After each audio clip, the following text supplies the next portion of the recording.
All right, why don't we go ahead and get started? Sarah, I'll hand it off to you to kick us off. Fantastic. Thank you. Welcome everyone to our webinar on Work Forward, How Will You Lead Beyond the Crisis? It's great to have you here. I'm very conscious this is a global event and we've got participants from all around the world. So for those joining us from the Asia Pacific region, welcome. I appreciate it's quite late in the evening for you. And for those of you who cannot stay for the entire event, we will certainly make sure that the recording is sent to you. And thank you for making the time. For those joining from Europe, the Middle East and Africa, it is the kind of mid to late afternoon for you. Appreciate you making time out of the busiest part of the day. And for those joining us from the Americas, it's early morning for you. Appreciate the time you make for that to talk about this important topic. We have quite a panel for you today to talk about this important topic and how the crisis has unfolded from when we started this conversation. So without further ado, I want for us to welcome our panelists and to go through an introduction first. We'll talk a little bit more about the event and what we have planned for you over the next hour, and we'll take it from there. I'm going to start off with you, Parker. Perhaps give us a brief introduction to yourself and on your role on the panel. I appreciate that. I'm one of the co-founders of Territory. We're a design consultancy, one of the co-founders of the Work Forward movement. We do strategy, innovation, transformation, storytelling, and we talk about working forward a lot and culture change, and we think it's especially important in these times. So, an honor to be here. Fantastic. Thank you, Parker. I know we've had frequent conversations around this, and your passion for this topic certainly shines through. We'll have a few more questions later on. Joining us as well is Dr. Amy Zellman. Amy, you're certainly not a stranger, and we've spoken about the unfolding future on many occasions, but perhaps a quick introduction to yourself. Sure, absolutely. I'm calling from Washington, D.C. today, and I own and lead a company called Prescient, which means knowing what will happen in the future, and that's what we try to do for our clients, help them anticipate. Great to have you on the panel. Thank you, Amy. Mark Tippin, you joining us from Mural, certainly not a stranger to the world of collaboration. Tell us a little bit about yourself and your work.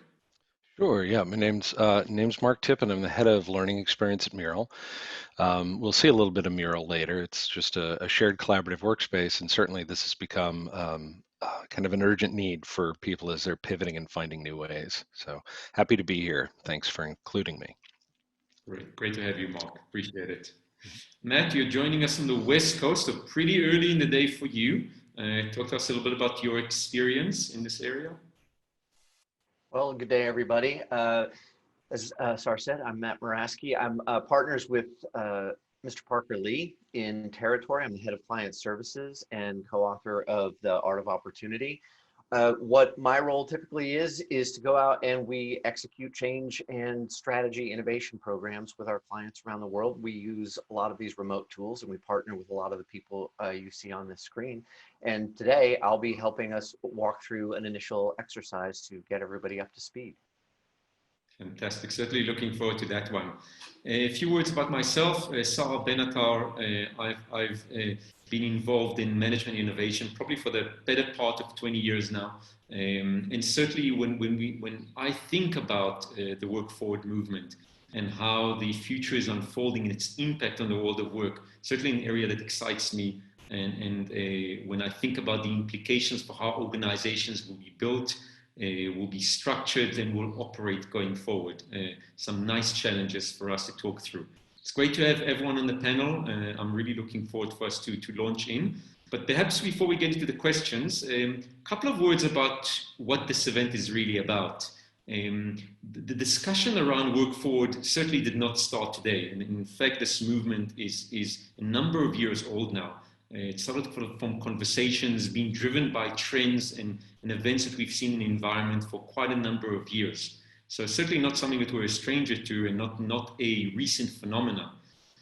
As you may have seen from the invite, what we have seen recently with the unfolding crisis, and in fact, a number of crises that have appeared on the scene since, is this area has come into more focus. And we'll speak about a bit more about what does it really mean? What do we mean by a crisis and the impact it has and will continue to have on the world of work? There are a number of questions we want to tackle, and thank you for those who have posted some of those already. We'll try to do justice as far as we can. You will see that as a participant, you'll be able to post questions on our chat screen, and we'll certainly try to address those. And we'll try to have, as far as possible, an all-encompassing conversation, a rich conversation about this topic. So please participate. If you cannot stay for the entire event, again, we will make sure the recording is sent to you, and hopefully this will be an informative discussion. So let's perhaps launch in. Amy, I'm going to start off with you and talk a little bit about the future. We have different perceptions, we have different lenses through which we see the future. But when we talk about the future being something that we can predict, that we can make sense of, that we have a view on, whether it's the future of work, whether it's the future of the organization, talk to us a little bit about the lens through which futurists like yourself look at the future and make sense of it. Amy, you may just want to unmute yourself. There we go. Excellent point. Thanks.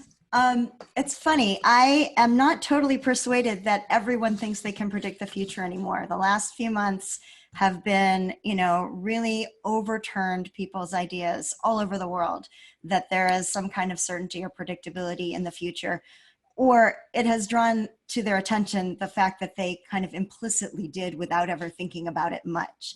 But that notwithstanding, one of the ways that I often distinguish between what is typical all over the world, despite cultural differences, is the tendency to think of the future like a laboratory. We're all scientific, rational, management-trained people who are walking around in the same class, and we're trained to think that we can know a lot, and that the more we know, right, the more we've filled in a picture of the uncertain. So we're always looking for data. But the world is very unlike a laboratory. And let me add this, in a laboratory, you actually can predict the future because you have a control over your variables. At least that's a little bit of a myth that scientists would say, but there you go. The world is different. The world is complex. The world has many different kinds of change that are unpredictable happening at once. It has some kinds of change that are waning, some that are emerging. They're running into each other. They're colliding.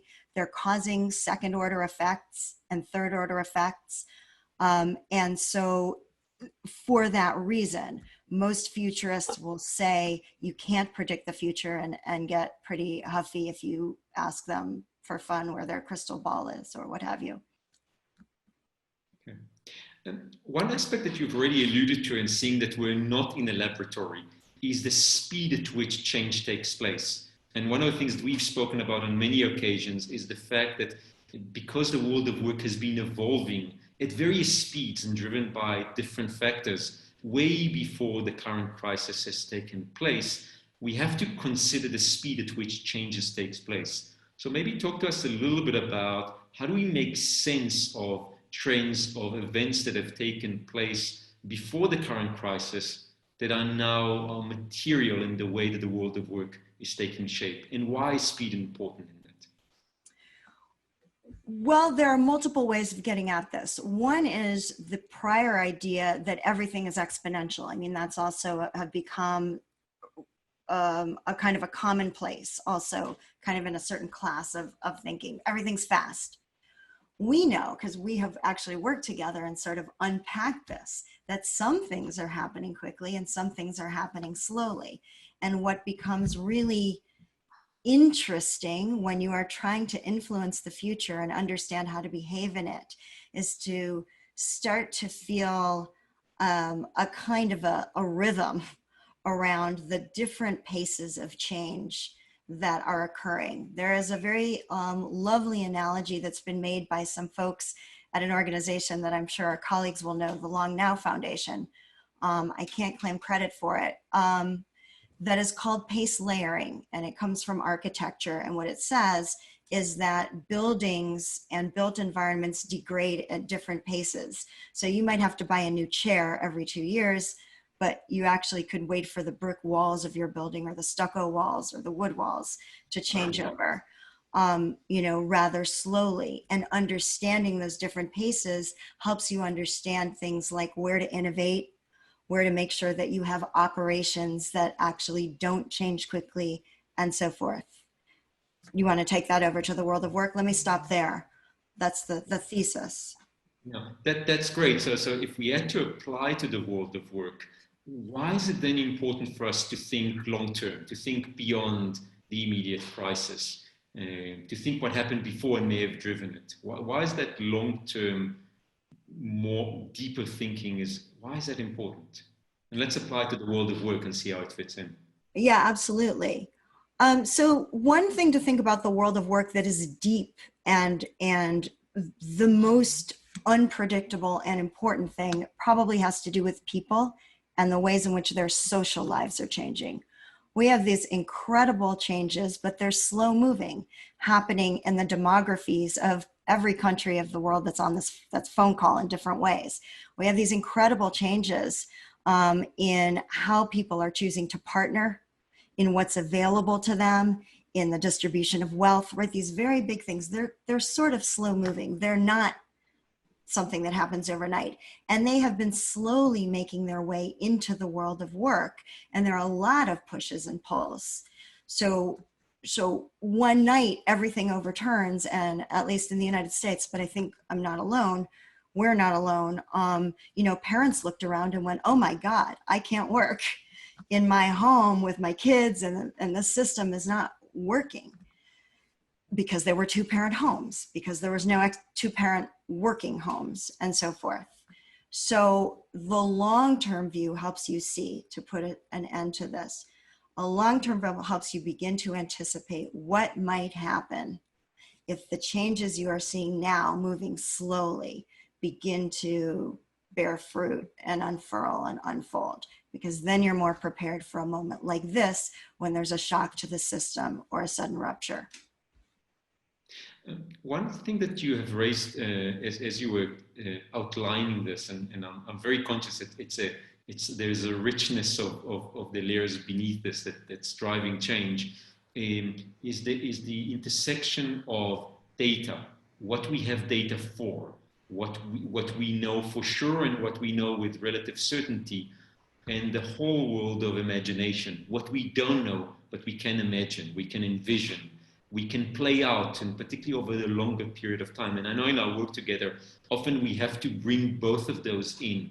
So for those who are reaching out for data, for those who are trying to get hard facts that will help them to sense make around a crisis, and I know there's more than one crisis that's currently unfolding, what is your advice around how do we bring the world of imagination, of creativity, of visualizing what could be beyond what we have firm data for? How do we bring those two things together? Well, data or evidence is not unimportant. It's critically important. And I hope that people don't make the mistake of thinking that like this is either we're using data or we're using imagination. That is like not at all what we're talking about. So trend data matters.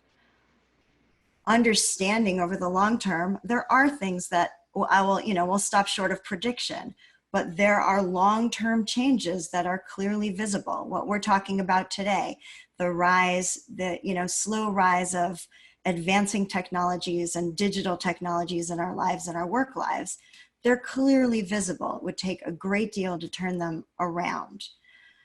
Those are data-based, those are fact-based changes, but they are still backward-looking, right? I mean, they tell us what's happened up to today. So my advice is to gather as much information as you can. Understand what kind of information it is. Is it information that tells you about patterns of change over the long term? That's useful. That helps you set a context. That helps you tell you about the frame of change. Is it information that you don't know what to do with? Is it a little thing that you noticed and you're like, people are, people are beginning to do more homeschooling or right, since we're on this topic. You put that aside and you say, that's interesting. Let's watch that. Let's see whether we can gather data around it. And then the third part, the part about imagination that you allude to is, well, there's an edge here, right? I don't actually know as I go further into the future how these little seeds and these long-term patterns are going to interact. So let me now bring my imagination, and those are the people who are with me, to bear and ask, okay, what if this thing that we've noticed exploded and got big? What if one of these things that we think is improbable but could happen, a global pandemic, let's say?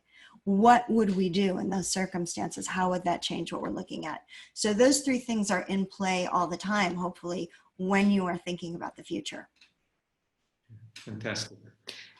Parker, I want to bring you into this conversation because I want to talk a little bit about the people behind those questions, the people who make decisions around how and where do we introduce imagination and creativity, where do we seek data, and ultimately how we ultimately make decisions with all this rich information. So perhaps if you can come into the conversation and help us to make some sense or add some color and richness to what work might look like beyond the crisis. What are leadership teams facing when they start to think deeply about how the world of work is changing? We like to suggest, and that's what we'll discuss with a work forward a bit, is that holistic perspective. And then when you look at it only in the how do I get data, or what do I use for AI, or what platform do I use, or where do I work, or when do I bring them, it actually is the ecosystem of concepts. You need to look at the entire tapestry so that you have the ability to, like what Amy was talking about, it's that layer effect of watching the whack-a-mole as it moves around, using a bad term, but watching the layers be varnished off, et cetera, and the change happening fast or slow. And you're able to react, I think, when you have a holistic perspective. We did not anticipate the acceleration of remote working, and suddenly it has taken over the world. And what I'm talking about with some colleagues is that the future right in front of us, as in the next, now I'll do my own prognostication, 2 to 3 years, the pandemic's effect starts to be moderated, not 2 to 3 months. That there will be a hybrid work environment, I think, is the word that we're starting to use.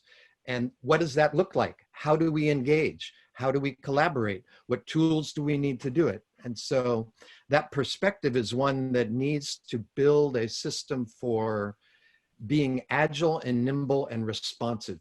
That's what the system has to be, not being hard and fast of, we're only going to go on this track. Look at this data, make this reaction.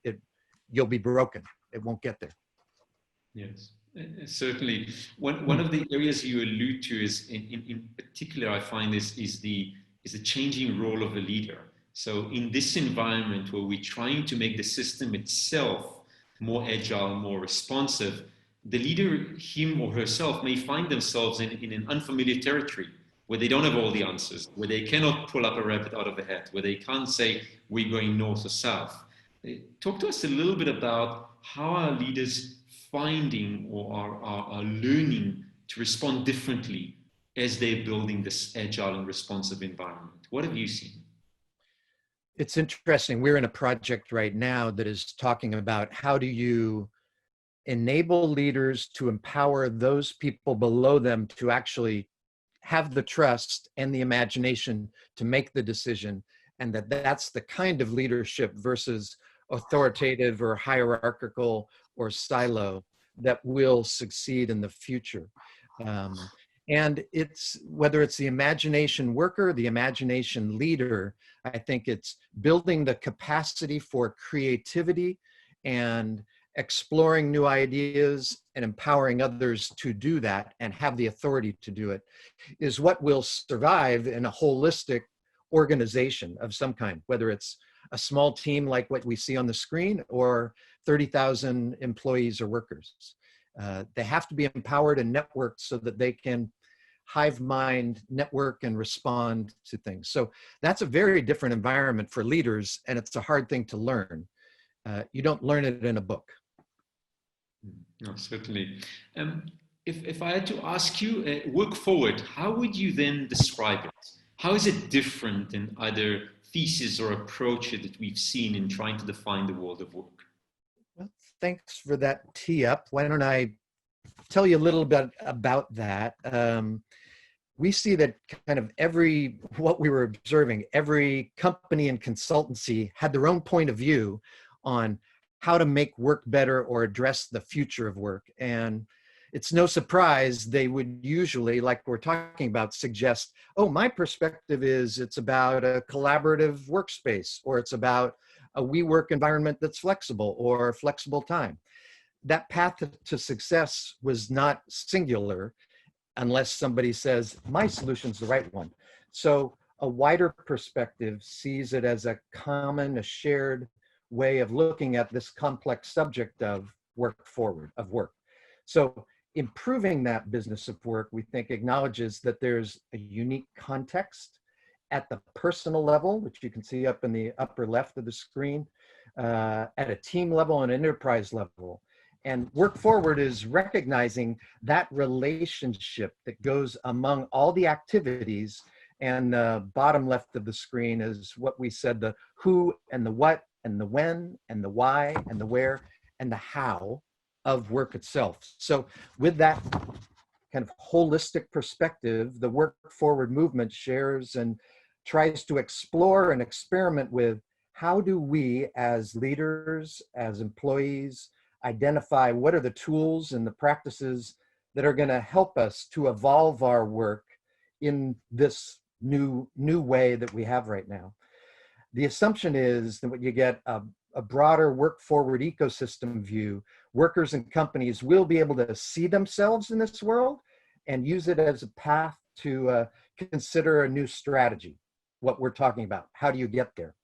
So last fall, we had a summit. We brought together a bunch of leaders, and they had this collaborative set of activities, and they identified the work forward world, why we work, the measure of better work and how to improve it, and are the metrics, and how we work. And they had to describe the set of activities. What are the things that we do?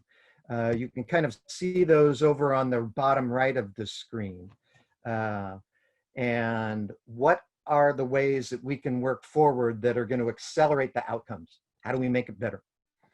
So the 4 lenses we applied, bottom left, are time, place, materials, and the approach. So time, we're in time shifting right now with remote work and everything else. The place has certainly changed. It's not all coming into an office. It's home, managing, doing everything else. And then what do you need to do that? What is the technology? What are the tools? How do you get there? And we believe actively the approach to work matters. It's that co-creative, collaborative, imaginative way of doing things that's going to do that. So after we all did a lot of yammering together, we said, what are the core principles? So if you landed on the planet of Zytar and they were acting in a work forward fashion, what would you see? And that's also the far right: transparency, work to live, be diverse, communicate, collaborate, have great integrity, evolve, build equity, hold accountability. So ultimately, it's work is social. No one works alone. Those contributions are where you work as a team. Work is very personal. Some people are doing it because they're passionate, because they're workers on the front line. Other ones are doing it to just bring money into their family. How do they succeed in getting that personal meeting? And work is human. Fundamentally, it's the human experience. And that's why we believe so strongly, especially in this crisis, we all have to be fulfilled and have that engagement, get an empathy for how to get there. So at the end of the day, we're hoping this is an open source. Come to the site, that upper right, there's a workforward.co. You could go look at it. It's just beginning, this kind of work forward area. And we have a few tools up there so you can start the conversation. We have a way to get involved. We have a little Slack channel, other things to try to get people to participate in the conversation. We don't own it. We think we all as a human race own it to ourselves to try to make work a better thing for us. Start the conversation beyond this event and ping us at any time. But I think this is a really good way to transition, and maybe, Sarah, I'll share over, let's transition to Mark Tippin from Mural and my associate, Matt Muraski. We want to show you so that you actually see one of the activities for how you might get involved, how you can talk about Work Forward in your own organization or environment. So Matt and Mark. Great, thank you. Can you hear me okay? I can. Okay, wonderful. So I think what we're going to share here in a second is you'll actually see the product from the company I'm representing, Mural, in action. So it's kind of hard in this situation where you can't physically get your hands on it, but what you should be aware is this is a shared workspace. So whereas we have video conferencing that allows us to see each other, this tool is a place where we can come together. Any number of people can come together, and now we can start seeing what we mean.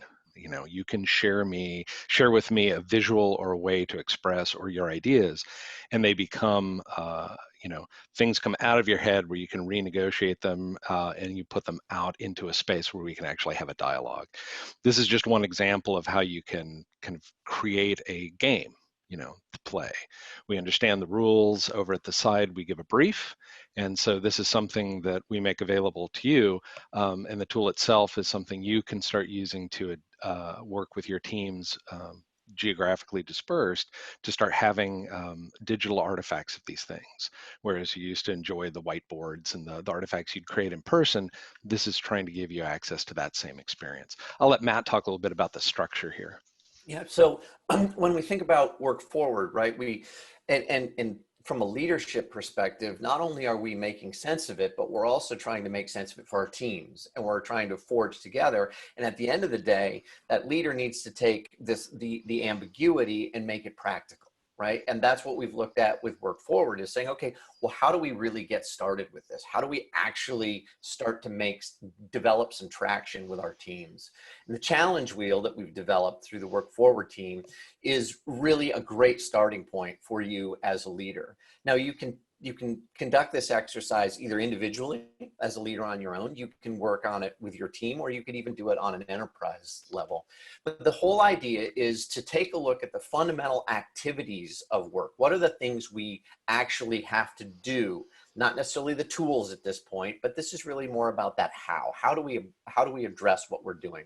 So you've got, as you move around this wheel, you've got ACT, which is to really talk about, like, what are the things that we actually do? What are the things that we're actually stepping forward and working together with as a team? We move around quickly to look at how do we learn? Like, what does it mean for us to learn? How do we communicate with each other? How do we innovate? How do we make or prototype things? How do we evaluate? And how do we decide? And those are two very different things: evaluation and decision. How do we plan? And then again, how do we get around to act? It's kind of it's a cycle. What we like to do is look at that from the challenge wheel perspective.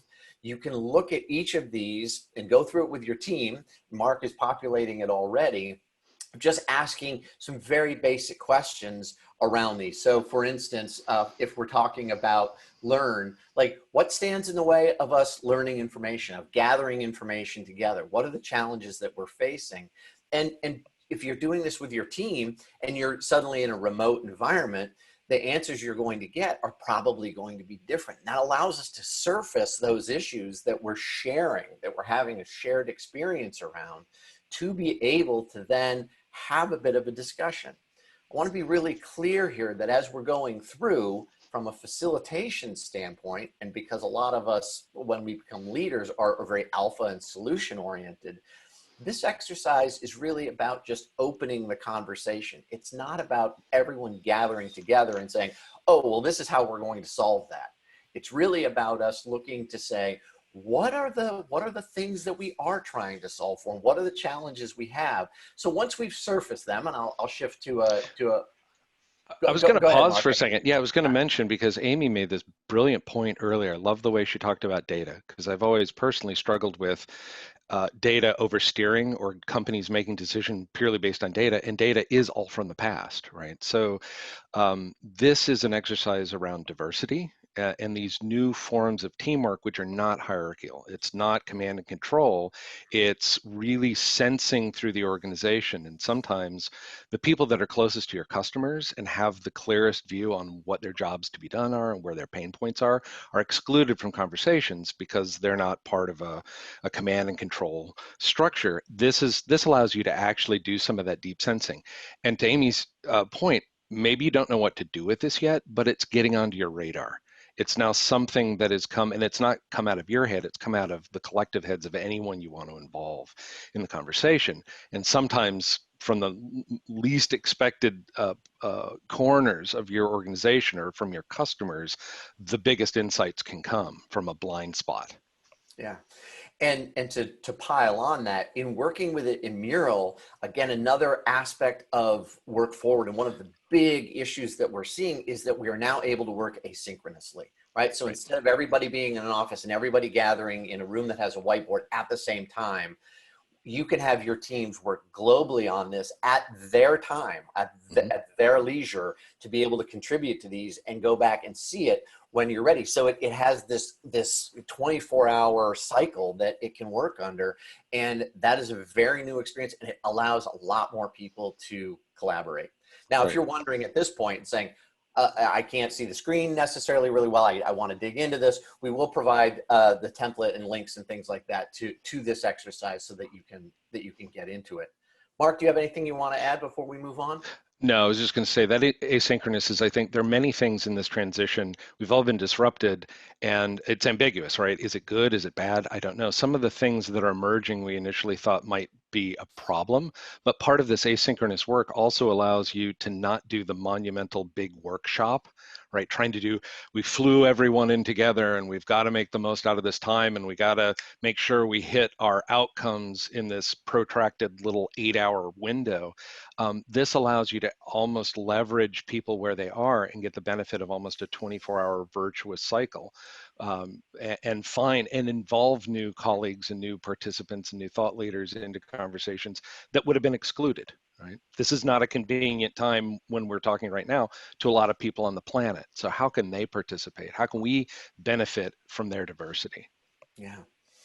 And it's that diversity of experience and opinion and just practical experience that you really want to get out of this. So I've shifted over to a screen where presumably you've had your team working on it, and what I would assume from our own experience is that there are going to be a lot more answers than what you're looking at here. There's going to be a lot of information that you're gathering in each of these areas. So people are talking about, like, yeah, we're having trouble deciding. We're having trouble with this, and really diving into it. Like, what are some of the problems with deciding? To say, well, we don't have a system set up for deciding, or we don't really know what we're aiming at. We don't have an end goal with it. And that's just in the area of decision, right? So you're starting to look at these. And so the next step really is about beginning to prioritize these then and say, okay, well, if we're really about being productive, we really need to, start to produce or shift into this new and rapidly changing environment.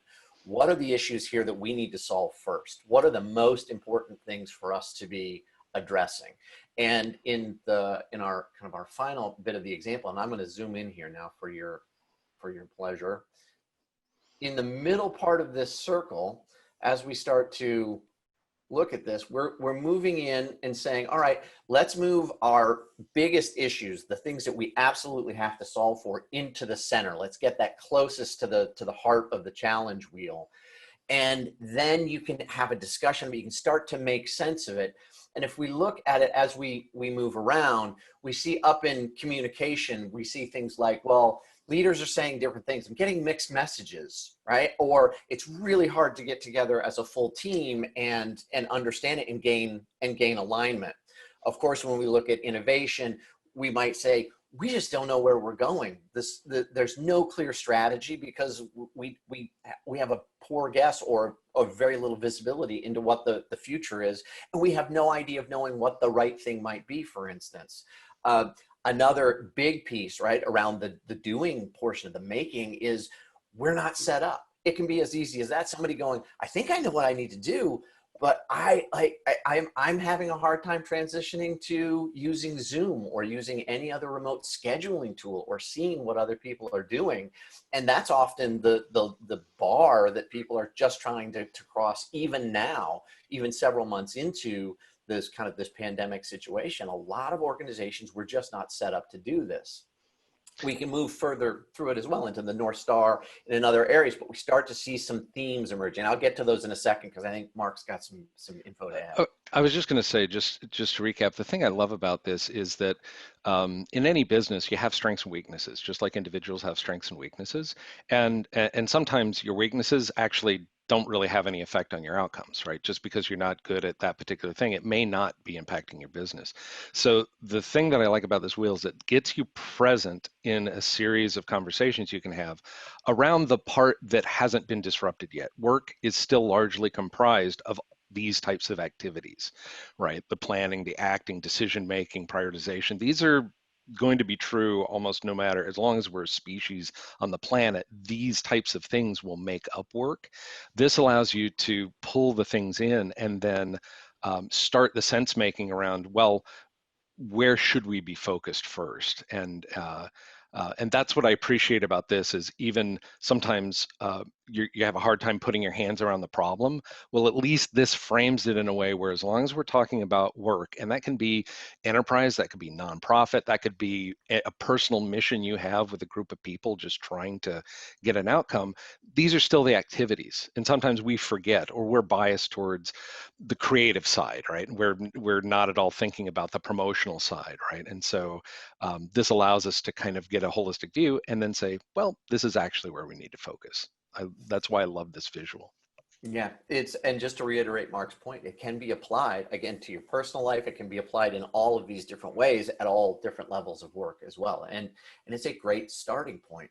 And what we see, like particularly in this example, is it gives us an opportunity to look again holistically across it and say, what are the themes that are emerging? What are the things that we're seeing? And this may be the trickiest part for some people, but I don't think so as you start to narrow it down.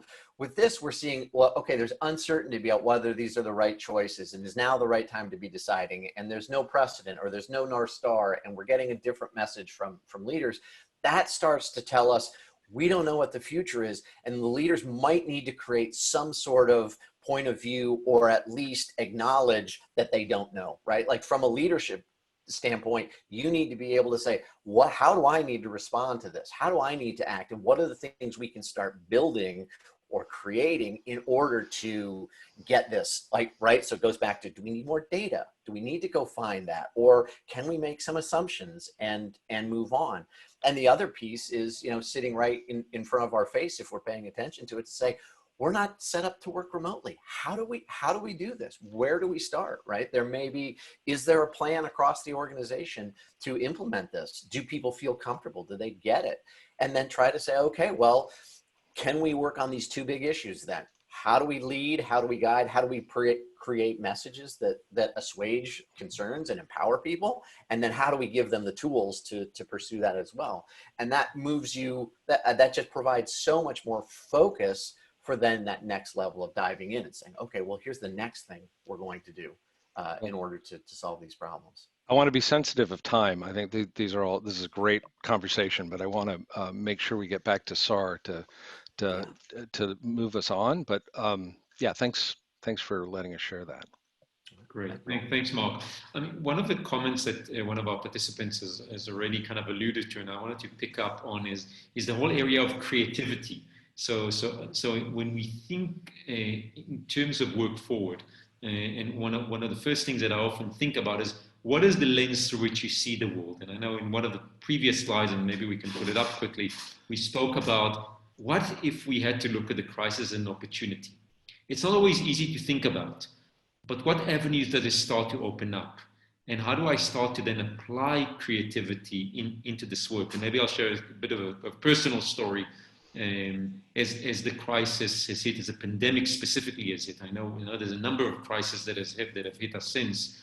One of the first things that we reach out to tools like murals and some of the frameworks that we use and work forward, one of the first things that's happened is that it gave permission for people to participate and ask the question, if this was an opportunity, how would we look at this?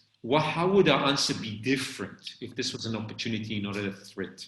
And I wanted maybe to open it up to the panelists in terms of your experience. How does looking at an event or in something that is unfolding, that has a future, if we had to look at it through a different lens, what is the role that our mental lenses play in how we then participate and make use of tools like this?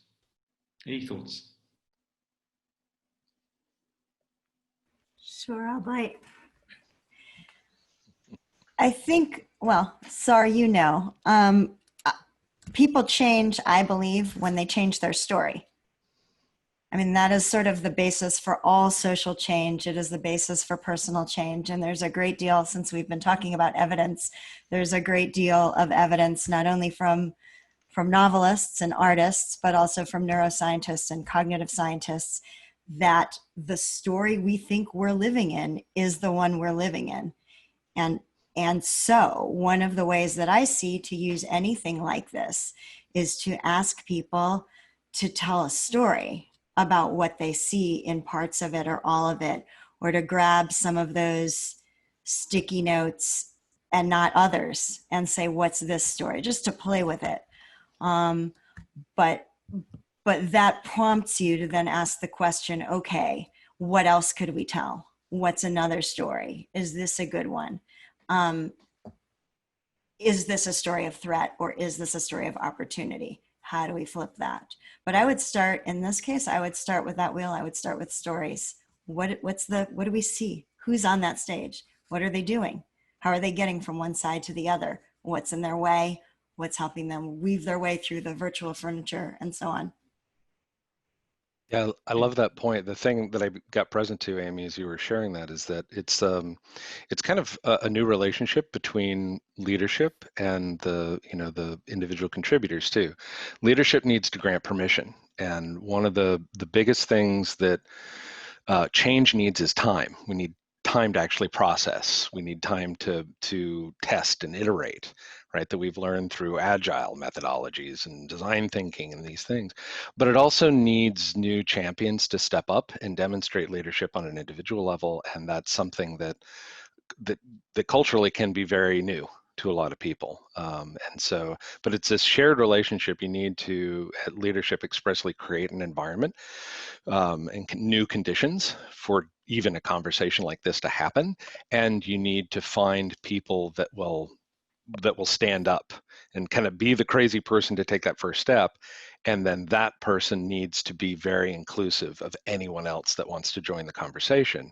And then it becomes a movement, then it becomes something that actually has some legs. And of course, if leaders don't give permission, eventually people make permission for themselves. We know that. That's right. Also from social movements. That's right. That's right. We're observing that every day. Yeah.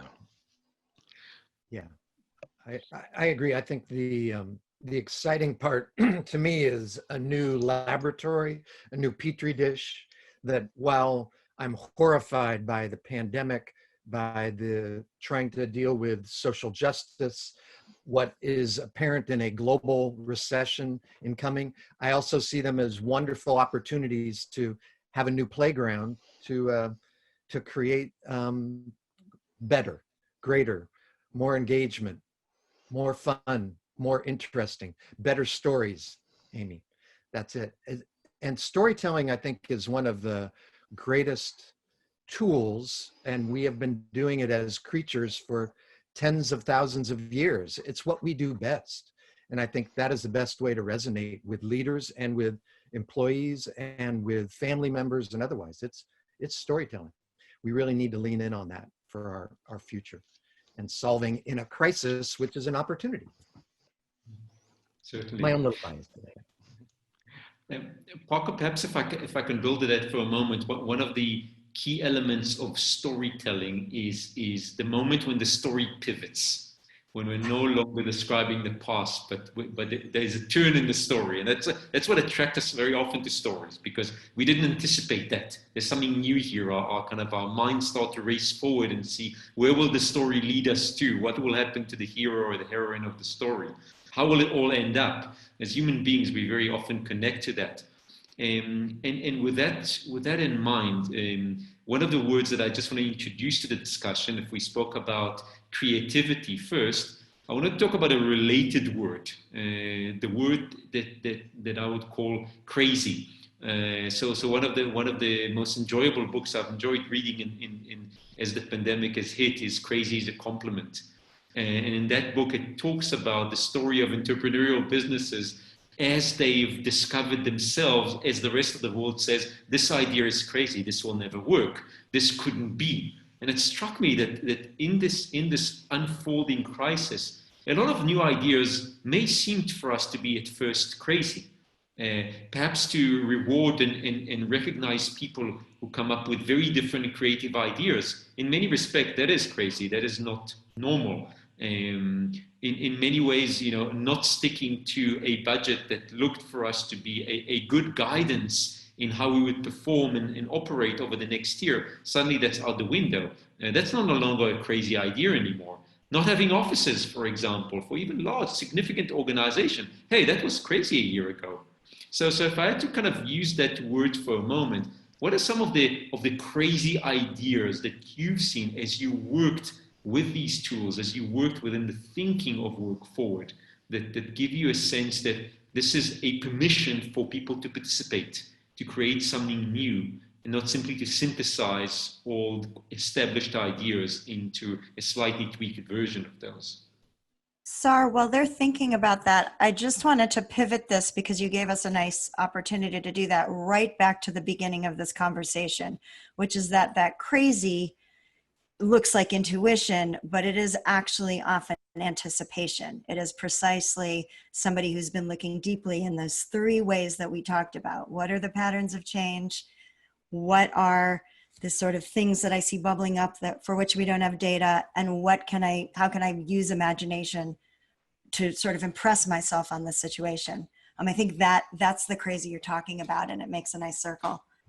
Yeah, absolutely. It's a bit like the data and the imagination, right? You need both. And as you said, it's not complete magic. There's a real synthesis behind this that allows people to, in a sense, come up with what is crazy ideas, or what used to be considered crazy. But let me open it up. I think crazy from a leadership perspective is often just the courage to get it wrong. Right? If we think about our professional business environments, our leaders are supposed to be these flawless, well, I know what we're doing and I'll just take everybody there, that kind of attitude. And I think the crazy is to say, I don't know exactly, but we should be trying this. And then to listen to your people, to reach out, to get that data, to say, I'm willing to put our flag out here. Can we go make that happen? And listen and hear it, build and move to the next thing. And that's, I think it's terrifying, because many leaders feel their position and their success is built on just that word, success, not failure. And moving into ambiguity requires that you say, I don't know, or that you're willing to accept a greater amount of risk and not see it as a detrimental thing. And I'll add yes and to that. The other complexion on that is, I use the word diversity, and I don't mean race. I mean diversity of thought, which means empowering people on your team of, well, we don't do it like that, or we've only done it this way. And if you don't have diversity of thought, you don't have people that are, like Amy said, we're pushing and they might see a pattern a different way. And if you don't empower them, give them authority to push, try, fail, evolve, then you will not succeed in a crisis, because the crisis is a battlefield that's constantly going off. You have to let the person find the idea, see their pattern, and somebody might see it differently, and most people do. But if it's a homogenous organization, and this is how we've always done it, they will not survive a crisis. They can't. because they only have one perspective and their story is the same story all the time. So I think diversity is another huge topic for me that really matters, diversity of thought.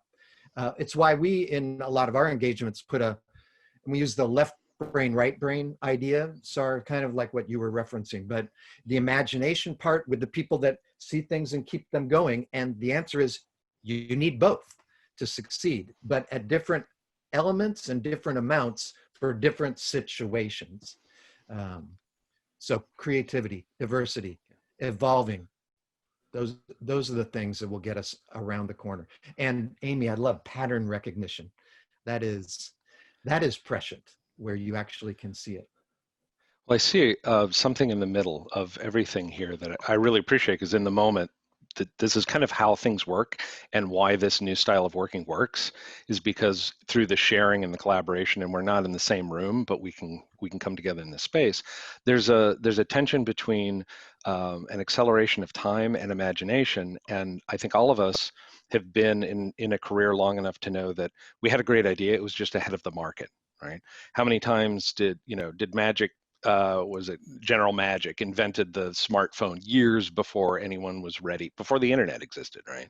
So we've been in an industrialized society for so long that the numbers tell us to take the safe route, right? We've seen the glorious failures and said, "Woof, glad I wasn't part of that." And what that has led to is basically an attenuation of our imagination and playing it safe. And now we're living the future in real time. Like every time you read the news, there's something that was science fiction is now just someone's day job. And there's a moment here where we actually need to avoid a failure of imagination, a failure of our ability to actually seize the moment where we can have these crazy ideas.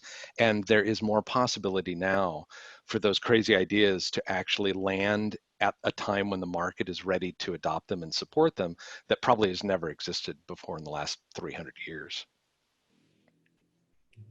I am conscious of our time, but perhaps just a last check or last question to throw at our panelists, and that is, as a story comes into its conclusion, and very often what we find is a good story has a learning in it.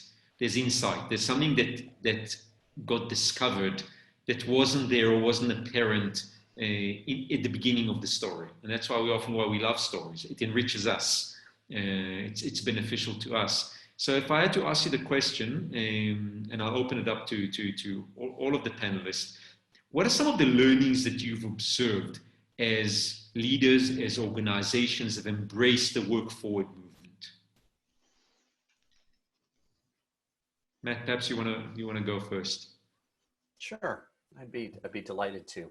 I think the learning that I've seen isn't specific to a business, but it's more of a mental approach, and it tags on to what Mark had said, and very much to what Amy was saying, which is, instead of just shutting things down, instead of just saying that's not possible, people are beginning to say, what would need to be true for this to happen, right? Like, and they're pulling it in, and so now with rapid change, it's less of what would need to be true than just saying what is happening and how this is enabling, it is opening all of these things that we had been thinking about. So let's go back and think about those ideas and move those forward. And in that respect, it's very much an emergent story that we don't know the answer, but we just need to be constantly engaged with it, because the story is revealing itself as we open ourselves to it, as we think about it more broadly. That's fantastic. Mark, you had your hand up. No, I was just going to say, I think the thing that I've seen over and over again is when the conditions are set by leadership, they're often completely surprised and blown away by what emerges and where it emerges from inside the organization. And I think I'm seeing an evolution towards an adoption of a strengths-based organization that is less about the title and the hierarchy and more about who's good at this, and if someone's better at that than me, I'm not less. I have my own space where I get to share my strengths with the company, and I think people are just becoming impatient with playing arbitrary roles, and they just want to contribute. And so the more insights we can have about being clear with ourselves and with each other about, you want me to be an imaginative person. You don't want me to be a project manager. I'm horrible with time, so please don't make me do that. And there's someone else who loves doing that. So as organizations are just learning how to play together, play well together, and acknowledge these differences. That's what I'm seeing is the exponential benefit when they just let go of a hierarchy and give a little more autonomy. The garden grows. It's just inevitable. Just to maybe tag on to that, I, of course, don't come from the work forward environment, but what you're saying about autonomy is maybe on a list of 3, 4, 5 things that I have heard from people at substantial organizations of various sorts in the last few months that have surprised themselves. So when they're telling their story, surprise themselves. We didn't know that we could give multilateral loans from the back closet of my brother-in-law's, whatever it was. And a lot of times what helped them were actually fairly simple process issues of the sort that Matt was talking about earlier, like how do we do something, how do we sign a piece of paper differently? They were process issues, and nobody had ever thought to change them because the urgent need to do it wasn't there. So I think a story people are like, the good one that people are shocking themselves with is like, oh my gosh, we can do things differently. How now? And that, this is just the way we do things becomes less legitimate. But it is difficult for them to produce urgency in the same way that the world can sometimes for you. Oh, love that. Yeah, any final thoughts from your side? Quickly on a personal level, in talking with friends, family, and other ones, they're getting to the point where they're going, I didn't know I could. And that can be about being a parent and managing kids and trying to, you wouldn't even thought of that was possible. So I can work differently. I can make decisions. We don't have to do it, to Amy's point, we don't have to do it that way. And I think it's these opportunities that create the greatest explosion of innovation and new ideas.